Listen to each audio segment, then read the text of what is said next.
कैसे हैं आप सभी लोग। एक बार फिर से स्वागत है आपका हमारे YouTube channel study with Yogesh में।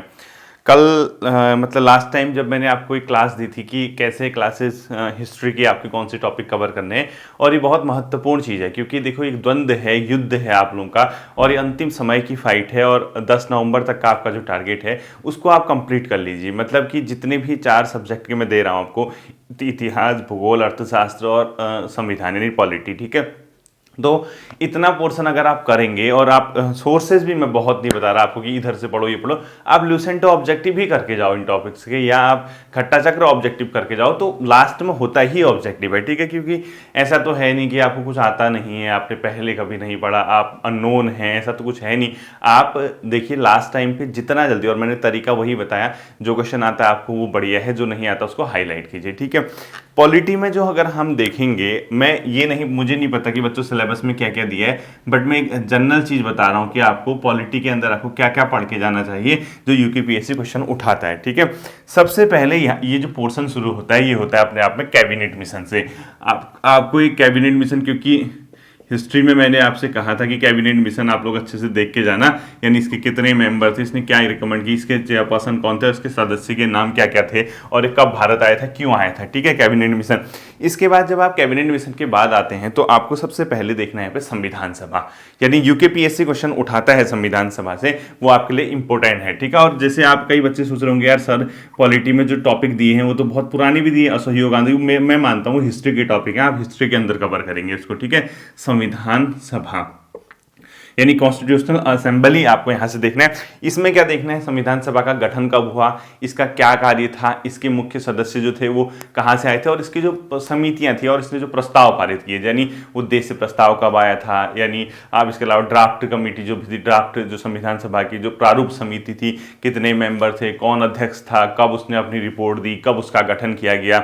इसके अलावा राष्ट्रगान हो गया, राष्ट्रगीत है, ये सब चीजें कब अपनाई गई। इस साथ ही साथ जो अलग अलग कमेटी बनी थी संविधान सभा की, उसके चेयरपर्सन कौन थे, जैसे संघ से संबंधित मुद्दे थे, प्रांतों से संबंधित थे, मौलिक अधिकारों की समिति थी, और इसके अलावा जो कार्य संचालन समिति थी, यानी इन सब के आपको चेयरपर्सन देख के जाने, ठीक है, आपको दिख जाएगा। जब आप यहाँ पे आओगे संविधान सभा में, संविधान सभा के बाद सीधे आपको क्या पढ़ना है, भारत के संविधान की प्रस्तावना, इससे क्वेश्चन पूछता है, ठीक है। प्रस्तावना में क्या क्या चीज ध्यान रखनी है आपको, लाइक कि यार संविधान की जो प्रस्तावना है उसमें कौन सी तिथि अंकित है, संविधान की प्रस्तावना में कब संशोधन हुआ, संविधान की प्रस्तावना में कितनी बार संशोधन हुआ, संविधान की प्रस्तावना में कौन से शब्द जो है संविधान संशोधन से जोड़े गए थे, संविधान की प्रस्तावना में जो शब्द हैं समाजवादी, पंथनिरपेक्ष, इसके अलावा अखंडता, ये सब चीजें कब जुड़ी, क्या जुड़ी, इस टाइप की चीजें यहाँ से क्वेश्चन आते हैं। प्रस्तावना आपको अच्छे से देख के जाना है, ठीक है।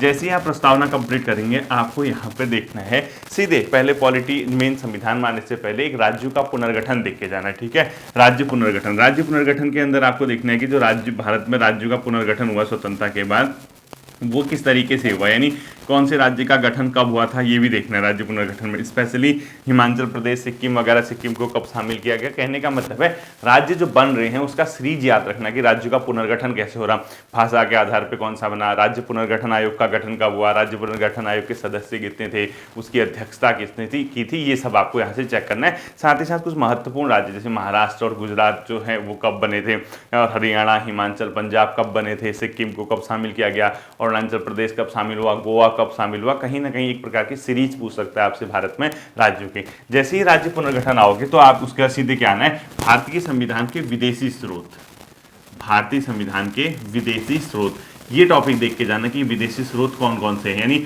हमने कौन सी चीज़ किस देश से ली है। अगर हमने समवर्ती सूची ली है तो कहाँ से ली है, संविधान संशोधन लिया है कहाँ से लिया, मौलिक अधिकार कहाँ से लिए, राज्य के नीति निर्देशक तत्व कहाँ से लिए, यानी एक प्रकार के संसदीय व्यवस्था कहाँ से ली, संघीय व्यवस्था कहाँ से ली, कनाडा से क्या लिया, अमेरिका से क्या लिया, ब्रिटेन से क्या लिया, साथ ही साथ जो हमारा जो बचे हुए कंट्री रशिया है, मौलिक कर्तव्य है, कहाँ से लिया, ठीक है।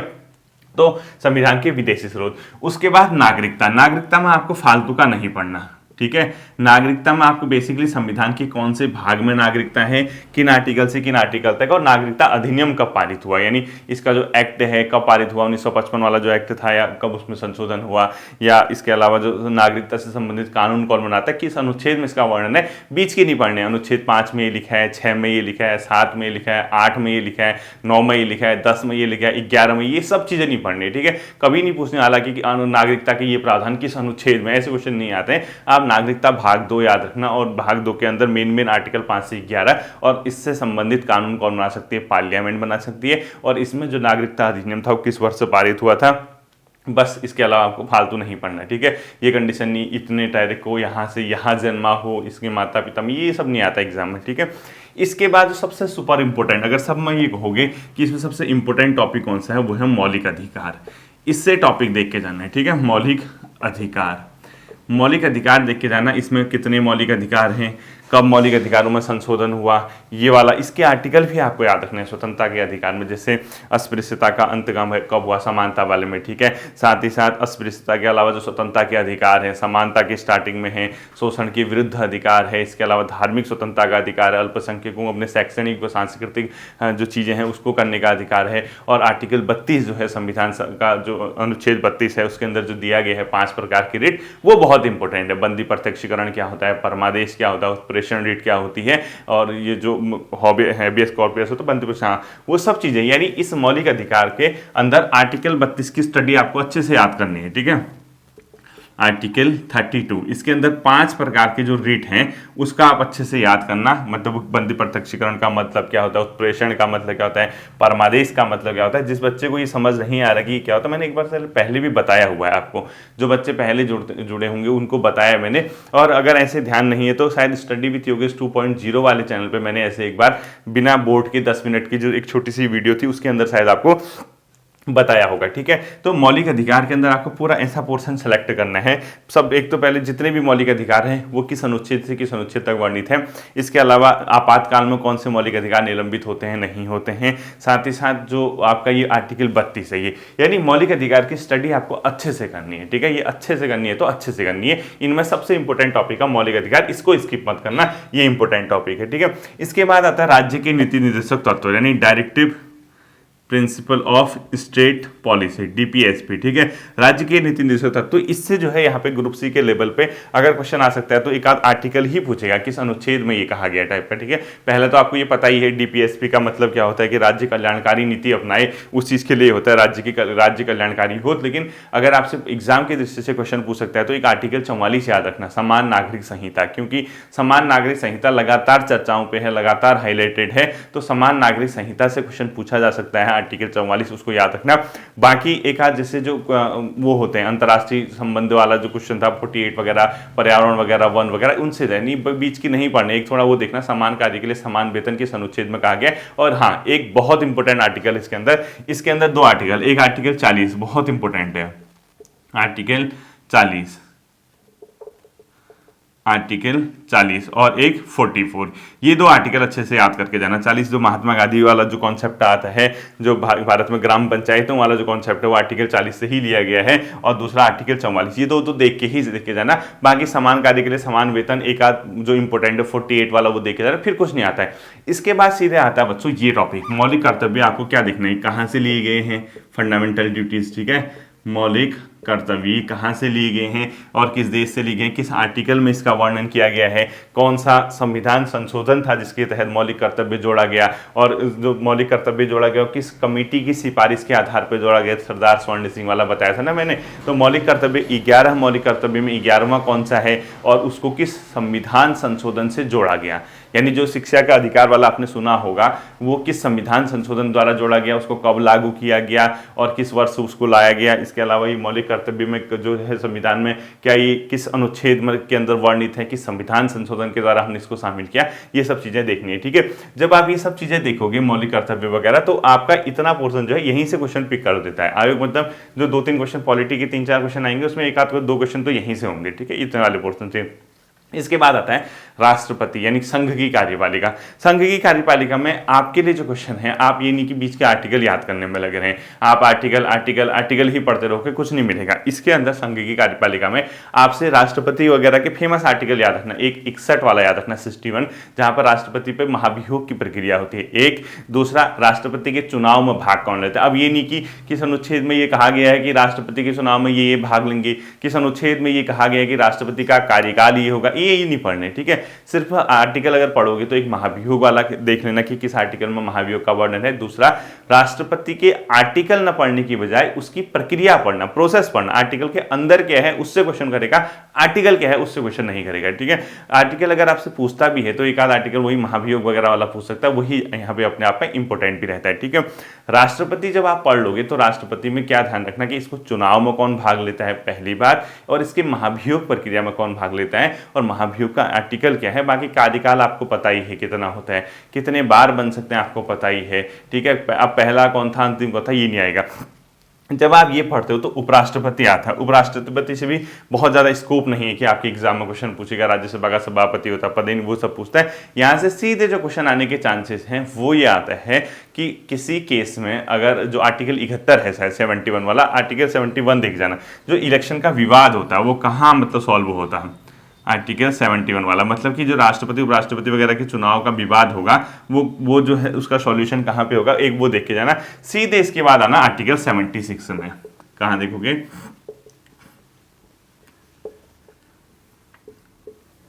आर्टिकल 76 है, ठीक है, जहां पे भारत का महान्यायवादी अटॉर्नी जनरल ऑफ इंडिया है, इसके बारे में पढ़ के जाना। आर्टिकल 76 अच्छे से स्टडी करना। और अगर 76 से पहले का पोर्शन होगा तो एक ये याद रखना कि जो लोकसभा होती है, मतलब जो संसद होती है, किसके प्रति उत्तरदायी होती है। मतलब कुछ एक क्वेश्चन नहीं था लोकसभा के प्रति, हाँ मंत्रिपरिषद किसके प्रति उत्तरदायी होती है, लोकसभा के प्रति। आर्टिकल 75 का 3 है कुछ है, एक वो पॉइंट आपको देख के जाना। फिर आर्टिकल 76, इसके बाद यहाँ से आपका जो सीधे क्वेश्चन है वो सीधे आर्टिकल से पूछता है। अधिकांश आपने देखा होगा वो डायरेक्ट आर्टिकल से पूछता है, यानी इसके बाद के क्वेश्चन जो सुप्रीम कोर्ट है उससे पहले आर्टिकल सीधे आपकी किससे पूछेगा, डायरेक्ट आर्टिकल से। यानी आप 80 से 100 तक के आर्टिकल ना भी पढ़ने तो चलता है, क्योंकि वहां से अनुच्छेद वगैरह पढ़ोगे, सब पूरा संविधान थोड़ा रट के जाओगे।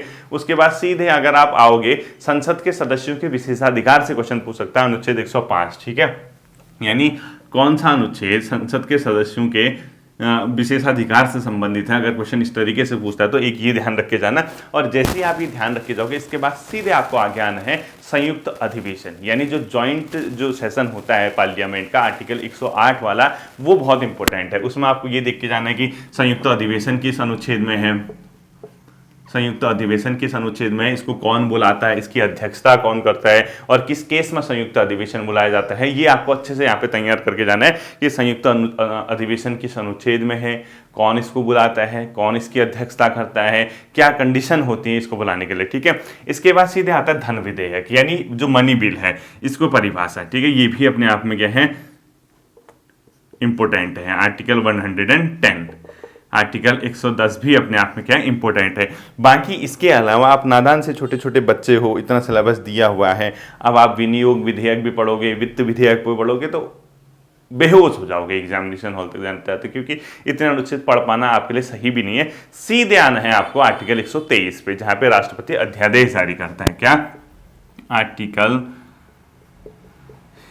नंबर 123, ठीक है। जो संविधान संशोधन है शायद मैंने आपको बताए हुए हैं, महत्वपूर्ण संविधान संशोधन कहीं ना कहीं एक बार बताए थे शायद मैंने आपको, अगर आपको ध्यान होंगे तो शायद सेकंड वाले चैनल पे बताए हैं, स्टडी विथ योगेश 2.0 वाले में। तो आर्टिकल 123 ध्यान रखना, जो आपका क्या है यहाँ पे, जो राष्ट्रपति अध्यादेश जारी करता है कितने टाइम के लिए वैलिड रहेगा, और वो जो अध्यादेश है वो कौन जारी करता है, किस कंडीशन में जारी करता है, वो ध्यान रखना है। एक 117 भी कभी कभी पूछ देता है, विनियोग विधेयक वाला, पढ़ोगे तो चल जाएगा, लेखा अनुदान और विनियोग, लेकिन इतना बजट की प्रक्रिया है, फाइनेंशियल चीजें, इतना आपको समझ भी नहीं आएगा, इतना पढ़ने की जरूरत नहीं। फिर सीधे आता है सुप्रीम कोर्ट। अब सुप्रीम कोर्ट के बारे में अनुच्छेद से क्वेश्चन आना बहुत मुश्किल है, आप उसके एक एक अनुच्छेद पढ़ोगे ये बेवकूफ़ी होगी। हाँ, वहाँ पे एक चीज़ आपको ध्यान रखना है, तदर्थ न्यायाधीश किस अनुच्छेद के तहत नियुक्त होते हैं, एक आप ये ध्यान में रख के जाना कि जो सुप्रीम कोर्ट होता है उसकी या हाई कोर्ट होता है, उनके जो सारे कार्य होते हैं रिकॉर्डेड होते हैं, वो सब अपने होते हैं, तो उसको बोलते हैं एक प्रकार की क्या न्यायालय बोलते हैं, आप लोगों को पता होगा,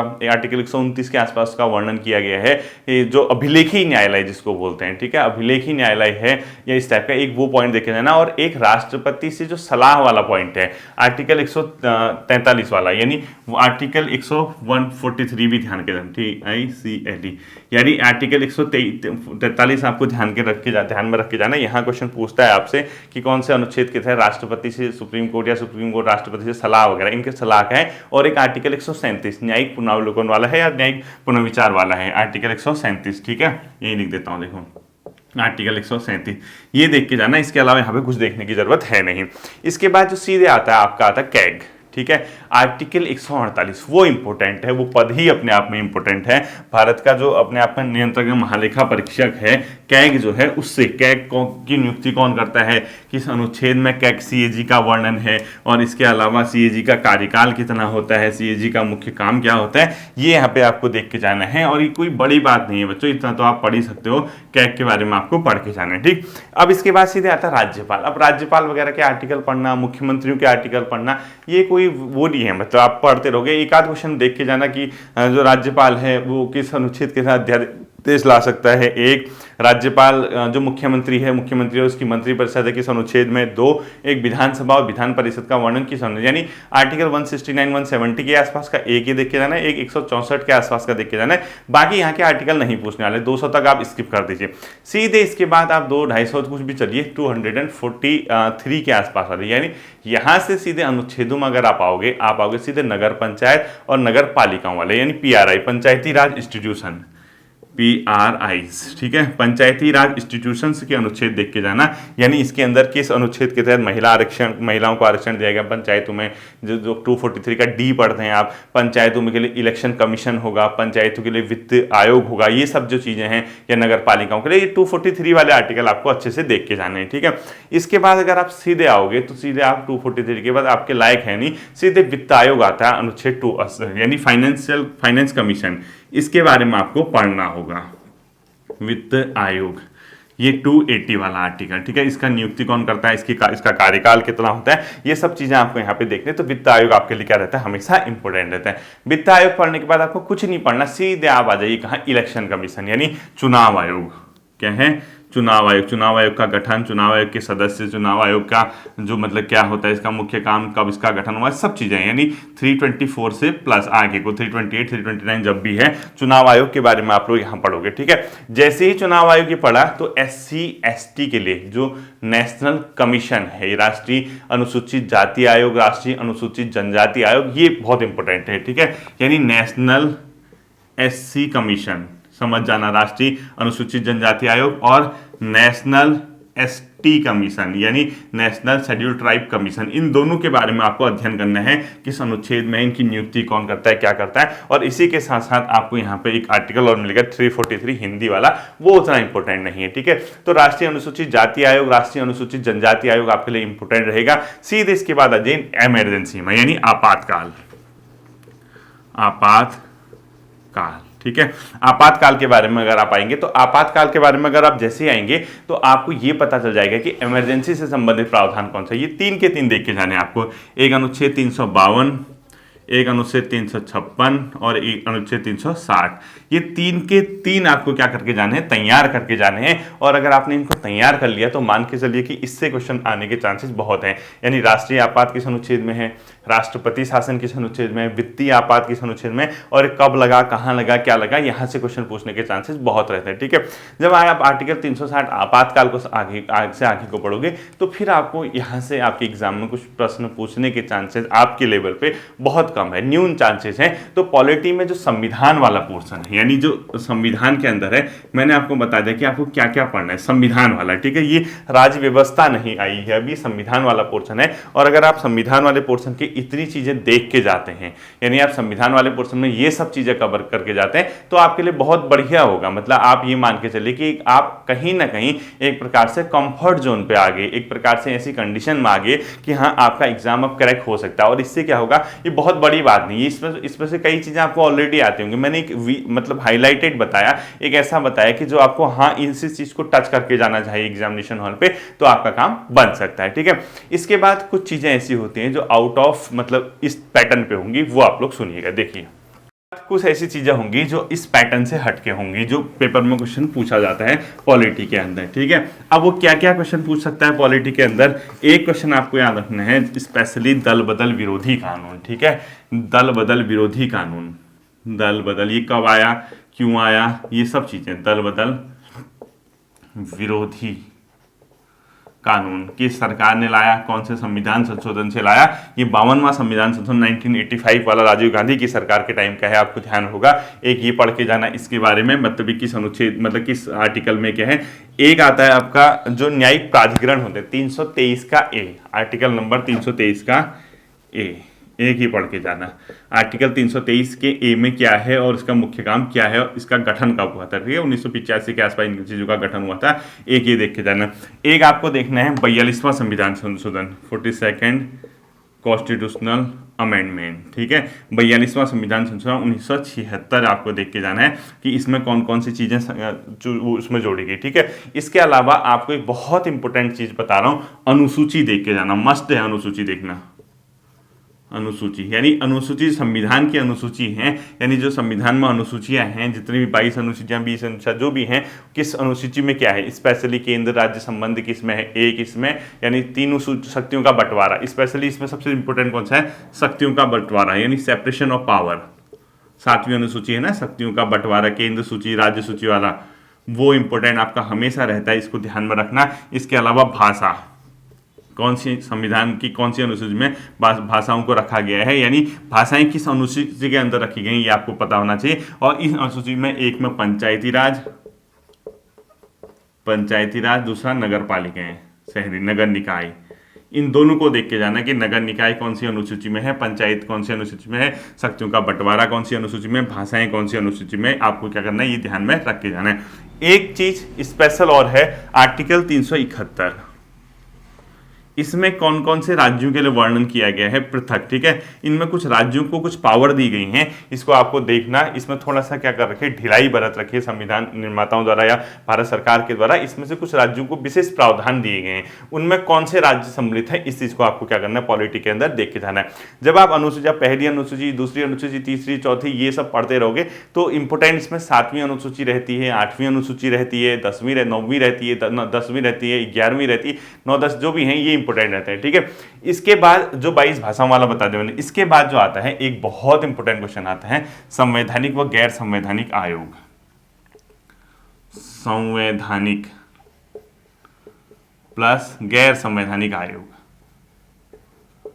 गैर संवैधानिक आयोग, एक ही पॉइंट देख के जाना है, ठीक है। कौन से संविधान में संवैधानिक आयोग, संवैधानिक मतलब जिसका वर्णन संविधान के अंदर किया गया है, जैसे चुनाव आयोग अनुच्छेद है उसका, वित्त आयोग उसका भी अनुच्छेद है, राष्ट्रीय अनुसूचित जाति आयोग, राष्ट्रीय अनुसूचित जनजाति आयोग, इस टाइप की जो कमीशन है ये अपने आप में क्या होता है, एक प्रकार के संवैधानिक आयोग होते हैं। गैर संवैधानिक आयोग कैसे होंगे, जिसका संविधान में वर्णन नहीं है, जैसे नीति आयोग है और राष्ट्रीय एकता परिषद, वो तो काउंसिल हो गया, ठीक है। और इस टाइप के नेशनल डेवलपमेंट काउंसिल, राष्ट्रीय विकास परिषद, ये सब चीजें जो होती हैं ये सब के सब संविधान से हट हैं, इतर हैं। इसके अलावा 2 पॉइंट आपको याद रखने, एक इसमें देख जाना, राष्ट्रीय एकता परिषद, राष्ट्रीय, 2 चीज देख जाना, राष्ट्रीय विकास परिषद और राष्ट्रीय एकता परिषद, राष्ट्रीय एकता परिषद, ठीक है, एकता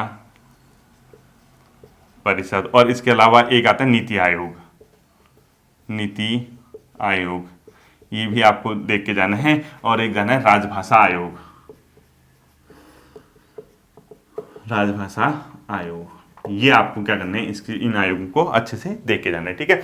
जब आप ये सब कर लोगे तो आप मान के चलिए पॉलिटी में भी आपका क्वेश्चन गलत नहीं होने वाला है। यानी जब मैं आपको 23-24 मिनट की क्लास में ये बता सकता हूँ कि क्या क्या आपको पढ़ के जाना है, क्या आपको लगता नहीं कि अभी एग्जाम इतना पीछे है, हम अगर 20 दिन, 25 दिन, 30 दिन, 1 महीना, 1.5 महीना अच्छे से ध्यान देके इन चीज़ों को कवर करें तो हम कर सकते हैं। मतलब 30 मिनट, 35 मिनट, 20, 25, 22 मिनट की क्लास में आपको ये बता दिया कि आपको क्या क्या पढ़ के जाना चाहिए, ठीक है। वो तो आपको आता ही है ना, मतलब ये है कि जो चीज़ें आती हैं उसको तो संरक्षित कीजिए, उसको अपने दिमाग में रख के चलिए, उसको डाइजेस्ट कीजिए। लेकिन कुछ चीज़ें ऐसी होंगी जो आपको ऐसा होता है कि एग्जाम से पहले कि यार हाँ इस टॉपिक को हम कवर करके चले जाते हैं तो हमारा काम अच्छा खासा बन सकता है। अगर आप इतना करके जाएंगे, भले आप लूसेंट से कीजिए, आप घटना चक्र से कीजिए, आपका काम बन जाएगा, ठीक है। अब हम अगली वीडियो में ऐसी भूगोल का और एक दिन अर्थशास्त्र का, ये सब चीज़ें करेंगे। तो आप जीएस अगर उतना करके जाओगे तो आपके लिए काफ़ी होगा, ठीक है। फिर मिलते हैं अगले सेशन पे, अपना ध्यान रखिएगा। Thank you.